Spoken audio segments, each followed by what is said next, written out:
Desde a pré-história, o homem observa estrelas e atribui significado a elas. Nossos ancestrais acreditavam que o divino estava nelas, ou muito além. Até 1500 a.C., entre os cassitas da Babilônia e os egípcios, já tínhamos uma grande tradição astronômica com mapas e listas de estrelas. Este legado foi passado aos gregos do mundo antigo, como Ptolomeu, que montou seu catálogo de estrelas e constelações. Mas também chineses, indianos e maias foram grandes astrônomos. Entretanto, durante a Idade Média, foram os astrônomos árabes, herdando a herança semita, que deram boa parte dos nomes de estrelas que conhecemos, como por exemplo Aldebarã de Touro, que significa o seguidor, ou as populares e conhecidas Três Marias do Cinturão de Órion, que na verdade se chamam Mintaka, Alnilan e Alnitak. Neste vídeo você vai descobrir tudo sobre as estrelas, sua origem e seu destino final. Vai conhecer como podemos saber seu tamanho, sua distância e sua composição. Mas contaremos esta história como de costume no nosso canal, intercruzando 7 assuntos, sendo eles a ciência, filosofia, teologia, história, antropologia, arqueologia e arte. Bem-vindo ao Observatório 7, deixe sua curtida e se inscreva acionando o sino de notificações para mais vídeos como este.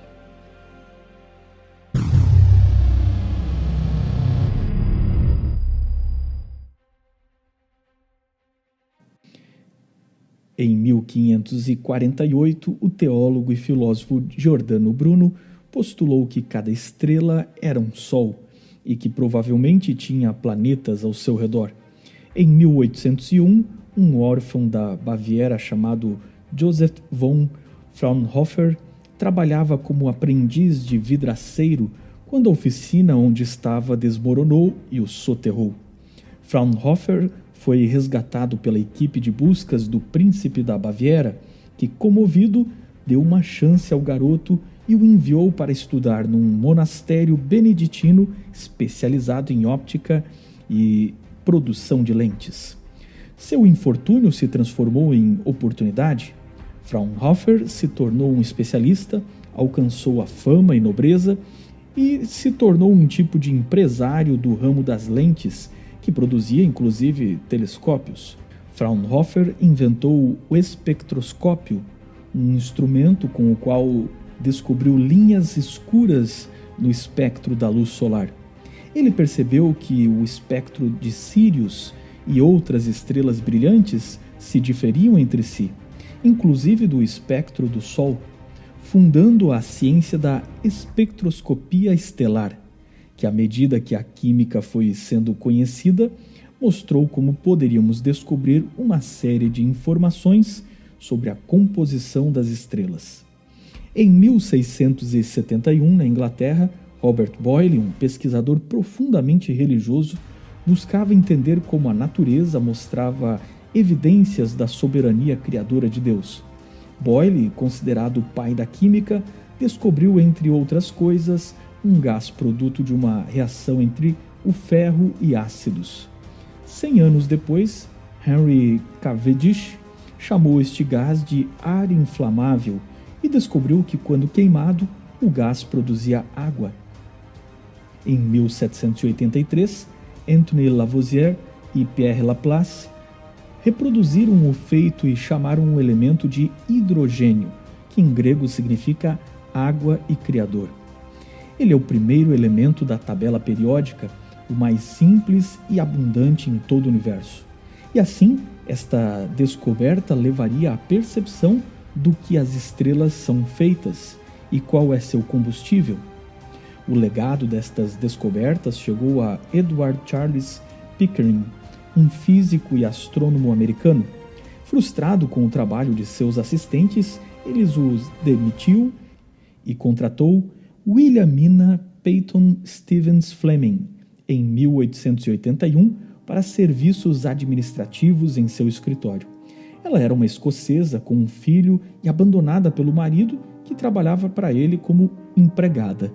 Porém, ela teve uma chance de brilhar como uma estrela da ciência, pois decidiu fazer mais do que Pickering poderia imaginar ou pedir.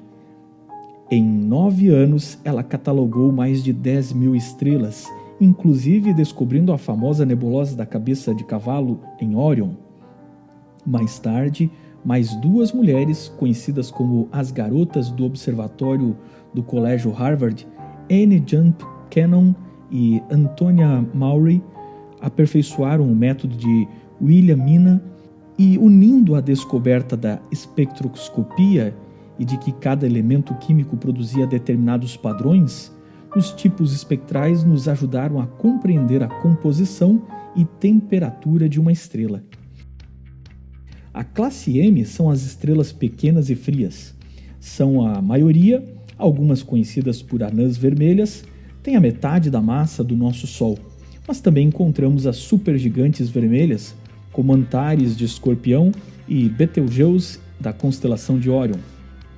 A classe K são as alaranjadas e um pouco mais frias que o nosso Sol, como as gigantes e supergigantes Arcturus ou a Alpha Centauri B. A classe G são as que conhecemos melhor, já que o nosso Sol está nesta classificação. Na verdade, nosso Sol é branco, mas sofrendo os efeitos da luz na atmosfera, ora o vemos amarelo, ora alaranjado e às vezes avermelhado. A classe F são brancas com pequenas quantidades de amarelo, como a estrela Fomalhaut, e são bem potentes. A classe A são estrelas brancas como Sirius. A classe B são supergigantes azuis como Rigel de Órion. São estrelas de duração mais curta e muito quentes e muito brilhantes. Em nossa galáxia, elas tornam o braço de Órion mais visível. Normalmente esse tipo de estrela é encontrado em nuvens moleculares. A classe O são muito luminosas. Elas brilham 1 milhão de vezes mais fortes do que o nosso Sol e são as mais quentes do universo. Azuladas em cor, estas estrelas são raras, tendo uma delas para cada 3 milhões de estrelas na nossa vizinhança.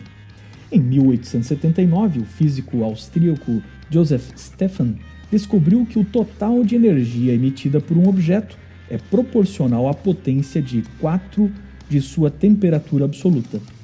Pelo mais que isso nos soe estranho, isso deu origem à lei de Stefan-Boltzmann, que basicamente são equações usadas junto com as observações das estrelas e ajuda a determinar o tamanho das estrelas.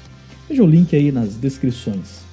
Com isso, os astrônomos e físicos deduzem o tamanho das estrelas e podem mostrar que nosso Sol, dentro do qual caberia cerca de 1 milhão de planetas do tamanho do nosso, não é uma estrela assim tão grande, se comparada a outras estrelas que temos por aí no universo.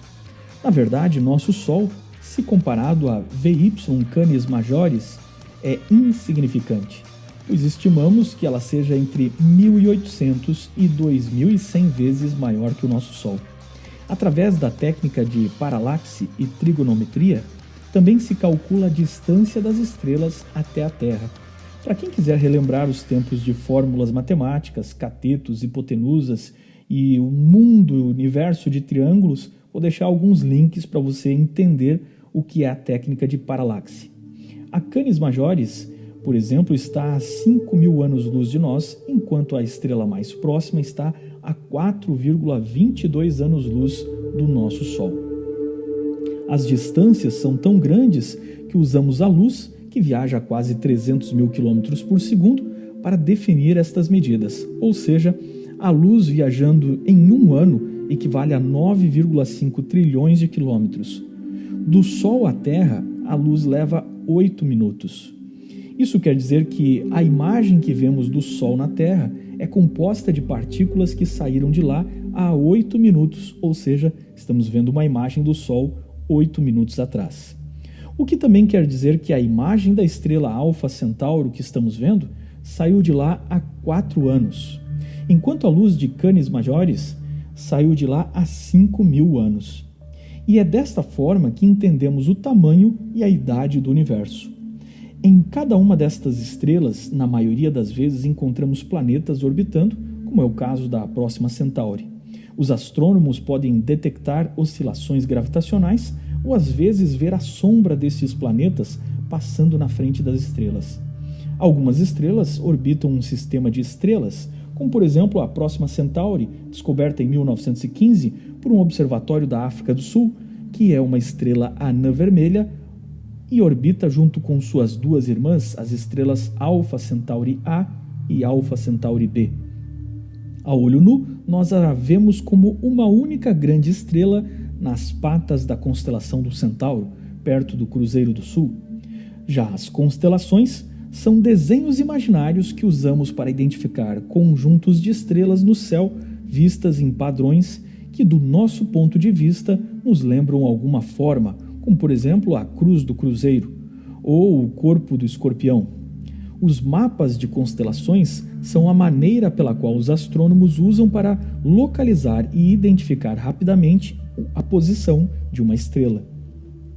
A maioria dos desenhos das atuais constelações vem da astronomia e astrologia grega, que foi herdada dos egípcios, que herdaram dos mesopotâmicos. E assim, como nós sabemos como ocorre a chuva por meio de leis físicas que regem o ciclo da água, a física pode nos desvendar o segredo do hidrogênio e como as estrelas funcionam. O telescópio Spitzer fez uma imagem em infravermelho que mostra a formação de estrelas no interior de nebulosas. Basicamente, imensas nuvens de hidrogênio começam a se acumular com o efeito da força da gravidade unindo os átomos, que vão se aquecendo. A força da gravidade pressiona a poeira e gás num redemoinho, unindo e comprimindo a matéria até que uma nuvem maior que nosso sistema solar comprima tudo numa bola super densa e super quente. Jatos de luz começam a jorrar e a pressão vai aumentando até que a temperatura em seu núcleo chega a 15 milhões de graus e os átomos em seu núcleo começam a se fundir e desta forma nasce uma estrela. Durante bilhões de anos ela vai brilhar queimando o hidrogênio. Como ela faz isso? O segredo do motor das estrelas está na famosa equação de Einstein, E igual a mc ao quadrado. A força da gravidade esmaga e une dois átomos no interior dela e libera a imensa quantidade de energia das estrelas. Uma estrela pode fazer isso porque sua massa é tão grande que ela tem força gravitacional suficiente para este processo. E isso explica por que as estrelas têm que ser tão grandes. A luz e o calor são carregados em pequenas partículas chamadas de fótons. Na superfície do Sol, os fótons agitados criam turbulências. Estas tempestades de gás criam campos magnéticos gigantescos. Alguns são jogados no espaço. Tais processos, unidos ao grande calor, jogam uma imensidão de partículas no espaço que nós chamamos de vento solar. Neste caso, a matéria está tão aquecida que está num quarto estado da matéria, diferente do líquido, do sólido e do gasoso, que chamamos de plasma. Conforme o hidrogênio é usado no interior da estrela, ele vai tornando a fusão mais lenta, e um dia o combustível acaba. Se uma estrela é 100 vezes mais pesada que o nosso Sol, o fim dela gera uma hipernova, e sua explosão em 1 segundo libera mais de 100 vezes a força que o Sol teve. Os jatos liberados são explosões de raios gama imensamente poderosos. Mas a enorme gravidade que foi gerada sai do controle e faz nascer um buraco negro, um ponto incrivelmente forte de gravidade que não deixa escapar nem mesmo a luz. Porém, se a estrela é 10 vezes maior que o Sol, a gravidade continua fundindo os átomos e com isso criando elementos mais pesados que o hélio. É como uma fábrica produzindo elementos da tabela periódica, mas quando ela fabrica o ferro, é o fim da estrela.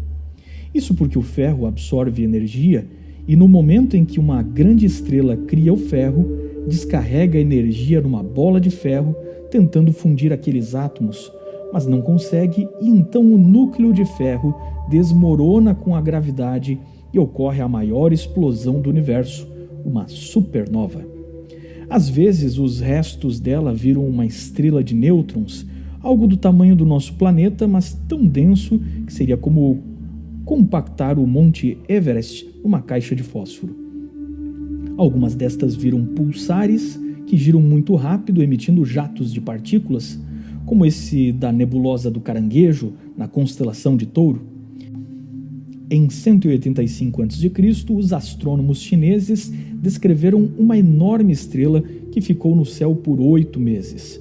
Hoje sabemos que eles registraram a explosão da nebulosa do Caranguejo, que agora, com fotos do Hubble e do Chandra, podemos combinar dados ópticos com imagens de raio-x para ver o pulsar. Betelgeuse de Órion está indo no mesmo caminho. O calor da explosão é tão grande por alguns momentos que os átomos são por uma última vez fundidos nos elementos mais pesados como o ouro, a prata e o bronze. Como este momento é breve, estes elementos se tornam os mais raros e valiosos. O que sobra do resto deste tipo de estrela é uma estrela de nêutrons com cerca de 32 quilômetros e incrivelmente pesada. Porém, todos os novos elementos cozidos em uma fornalha viram poeira espalhada pelo universo. Com o tempo, tudo é reciclado, formando planetas e novas estrelas como o nosso Sol. Para mim, que creio em Deus como Criador e mantenedor do universo, assim como vejo a Bíblia dizer que Deus envia a chuva e sei pelo estudo do ciclo da água como Deus faz isso, acho o ciclo estelar uma forma muito elegante como Deus conduz a produção de todas as coisas do universo. Assim como nos envia a chuva através de suas leis naturais, fabrica estrelas e átomos neste processo maravilhoso. Mas ainda existe um terceiro final para as estrelas, que é o caso do nosso Sol, e isso me faz pensar no futuro. Se uma estrela for do tamanho e peso do nosso Sol, no final de sua existência ela cresce e se torna uma gigante vermelha porque um gás aquecido se expande. Uma estrela como o nosso Sol cresceria até engolir os planetas ao seu redor e vaporizaria cada um deles. O fim da Terra, neste caso, é ser incendiada. Sem hidrogênio para queimar, ela começa a queimar hélio e isso transforma esses átomos em carbono, até que lentamente ela se desintegra e, tecnicamente, morre. O que resta dela é um núcleo muito denso e pequeno chamado de anã branca, menor que a Terra e 1 milhão de vezes mais densa. O que tem dentro desta estrela anã branca? Alguns supõem que a sobra química produz um coração de carbono, que poderia cristalizar e virar algo como um diamante de trilhões de quilates.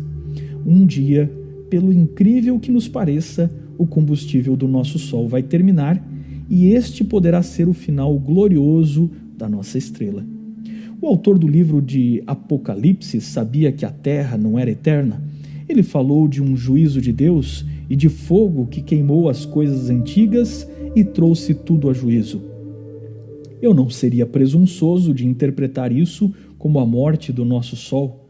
Não é esta a intenção da mensagem de Apocalipse, mas de alguma forma o autor de Apocalipse disse que a vida no novo céu e nova terra seria recriada como um escape promovido para a humanidade, onde, segundo ele, viveremos num lugar que não precisa nem de sol nem de lua, pois a glória de Deus a iluminou.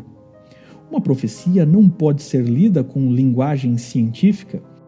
Evite essa tentação, pois isso seria desleal com todos os princípios hermenêuticos envolvidos na interpretação deste texto. Mas a lição que o autor de Apocalipse nos dá é que o universo não está abandonado por si mesmo. Deus tem um plano.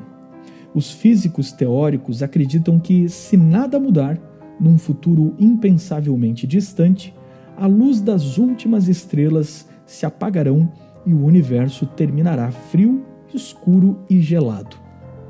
Mas o Apocalipse, em lugar de falar de destruição e morte, dá esperança e argumenta que Deus fará novas todas as coisas, por amor dos seus filhos.